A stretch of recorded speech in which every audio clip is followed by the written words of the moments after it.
Morning, here is the news at 10. First, the highlights. Lagos State Government pledges continued cooperation with religious organizations.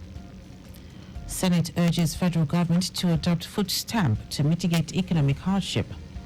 On the foreign scene, 31 people die, others injured in Mali after bus plunges off bridge. And in sports, Super Falcons to face South Africa in 2024 Olympic final qualifying round. Now the details. I am Dele Agadumo. Lagos State Government has pledged continued support and cooperation with religious organizations in the state. Governor Babajide Sanwo-Olu gave this assurance when he received the delegation of Nasrullah El-Fati Society, NASFAT, led by its president Dele Agadumo and the executive secretary, Nigeria Christian Pilgrims Commission, NCPC, Stephen Adigbite, when they paid him a courtesy call at the Lagos House, Ikeja. The governor, who was represented by his deputy, Obafemi Hamzat, noted that in the midst of the ongoing economic crisis, Nigeria will come out stronger and better, and the state government will increase its efforts in ensuring that life gets better and easier for residents of the state through different programs and projects. We believe that our state is very critical to the success of Nigeria, and that if we are able to do it well, we will continue to project our country in the right way. By Thursday, we'll be launching the red line, which is bigger than the blue line actually. And we've been on it, and we've gone round, and we're excited. And part of the challenge for us is that we are the only sub-sovereign in the world that has funded rail on our own. It doesn't happen anywhere in the world. The governor appreciated the religious groups for the visit and support, as well as partnership with the administration in achieving its Themes Plus developmental agenda, which is very critical at ensuring a better life for residents. In their remarks, NASFAT's president, Dele Agadumo, and the executive secretary of NCPC, Stephen Adigbite, appealed to the governor to continue to support religious projects, restating their commitment to partner with the state to foster peace among the people. The management team of the Lagos State Civil Service Commission has paid a courtesy visit to the Ministry of Establishment and Training. The team, led by its chairman, Olubunmi Fabanwo, was received by the management of the ministry, led by the Commissioner for Establishments and Training, Afolabi Ayotayo. Ayotayo expressed appreciation to the delegation for the visit, stating that there has been a long-standing cooperation between the ministry and the commission. He assured the visitors that the collaboration between the two agencies would be deepened, especially in all matters relating to human resource and labor management. Earlier, the chairman of the commission, Olubunmi Fabanwo, reeled out major functions and achievements of the commission in the last few years, stating that the commission has embraced a new mindset which is favorably reflected in the mentality of the workforce, in line with innovation which had been going on at the commission. Towards aligning operators of homeowners and orphanages in the state with the laid down rules guiding the Lagos State policy on food and nutrition, the Ministry of Youth and Social Development has organized a day capacity building program. In his keynote address at the event held at the Correctional Center for Junior Boys in Yaba, Commissioner, Ministry of Youth and Social Development, Mobolaji Ogunlende, said it was to ensure the compliance of owners of private homes and orphanages with Lagos State Food and Nutrition Policy and Plan of Action. Ogunlende also stated that the administration of Governor Babajide Sanwo-Olu was not only concerned about food security, but ensuring that the necessary nutritional requirement was met, particularly for wards in both government and private homes.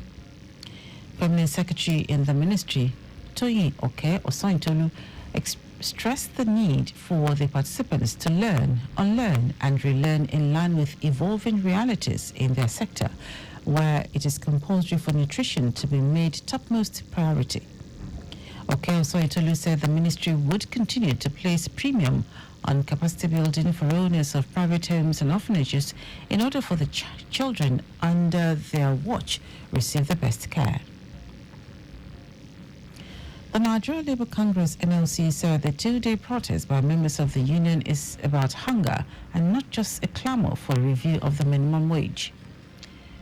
President of the NLC, Joe Ajero, says contrary to some claims, the union is not protesting only about a hike in the country's minimum wage of 30,000 naira, but also concerned about those who are not working as hunger affects everyone. Ajero accuses the federal government of failing to meet the demands of the union since the removal of fuel subsidy, which he said has led to a rise in the cost of living. He also says the government should avoid playing politics with the welfare of the common man. Now to the rest of the stories. The Senate has called on the federal government to adopt the food stamp measure to reduce hardship and high cost of living in the country. The upper chamber also directed the Federal Ministry of Agriculture to liaise with relevant institutions to ensure the implementation of the interventionist program. The lawmakers made the call during plenary after adopting a motion to introduce food stamps as an intervention to halt the worsening economic situation in the country. This resolution was sequel to a motion jointly sponsored by the Senate Whip, Ali Ndume, and the Kwara Central Senator, Saliu Mustafa. Food stamp is a situation whereby the federal government provides food purchasing assistance for low and non-income people to help them maintain adequate nutrition and health. The federal government, in collaboration with the International Organization for Migration, IOM, has successfully repatriated another batch of 147 irregular Nigerian migrants stranded in Libya. The evacuees included 78 males, 55 females, 13 children and 1 infant. Charged d'affaires on deter of the Nigerian mission in Libya, Kabiru Musa said this in a statement, noting that the evacuees departed Tripoli International Airport on Tuesday aboard chartered flight UZ-189.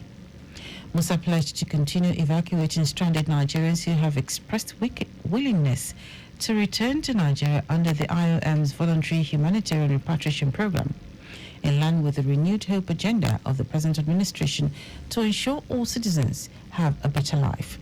He expressed appreciation to the Libyan authorities who have at all times supported successful exercises. Now to foreign news.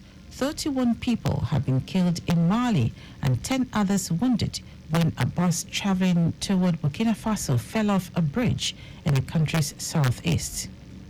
The Transport Ministry says the accident occurred at around 5 p.m. on Tuesday at a bridge crossing the Bago River. According to a report, automobile accidents are frequent in Mali, where many roads and highways as well as vehicles are in poor condition. Earlier this month, 15 people were killed and 46 injured when a bus heading toward the capital, Bamako, collided with a truck in central Mali. And now, sport. Nigeria's Super Falcons will take on South Africa in the Paris 2024 Olympic Games final qualifying round. The pairing was confirmed after South Africa beat Tanzania 1-0 in Tuesday's second leg third round clash. The reigning Women's Africa Cup of Nations champions scaled through on a 4-0 aggregate win after winning the first leg 3-0 away. For the Falcons, the team advanced into the final qualifying round after overcoming Cameroon. After a goalless first leg in Douala, the Falcons won the reverse fixture 1-0 in Abuja, courtesy of Esther Okoronkwo's goal. The Super Falcons of Nigeria are seeking a first Olympic Games appearance since Beijing 2008. And that ends our news at 10. Just before we go, always obey road signs and traffic lights. You can follow us and like all our various social media platforms, X formerly Twitter, Lagos Traffic 961, Instagram, Lagos Traffic Radio 961. Watch us live on Facebook, Lagos Traffic Radio 96.1 FM. On YouTube, subscribe and watch all our previous programs and news on our channel, Traffic Radio 961. Did you know that the Sanwo-Olu administration trained 280 unemployed youths for global certification on solar farm construction technology for the supply of electricity in Nigeria? You can get more details on the Lagos State Government website. To end the news, are the highlights of the major stories. Lagos State Government has pledged continued support and cooperation with religious organizations in the state. The Senate has called on the federal government to adopt the food stamp measure to reduce hardship and high cost of living in the country. We also told you that 31 people have been killed in Mali and 10 others wounded when a bus traveling towards Burkina Faso fell off a bridge in the country's southeast. And in sport, Nigeria Super Falcons will take on South Africa in the Paris 2024 Olympic Games final qualifying round. For contact with the newsroom, send a message to Lagos Traffic Radio at lagostate.gov.ng. That ends the news broadcast compiled by Adirayo Iduwolaya. I am Dele Agadumo. Good morning. Thank you for listening.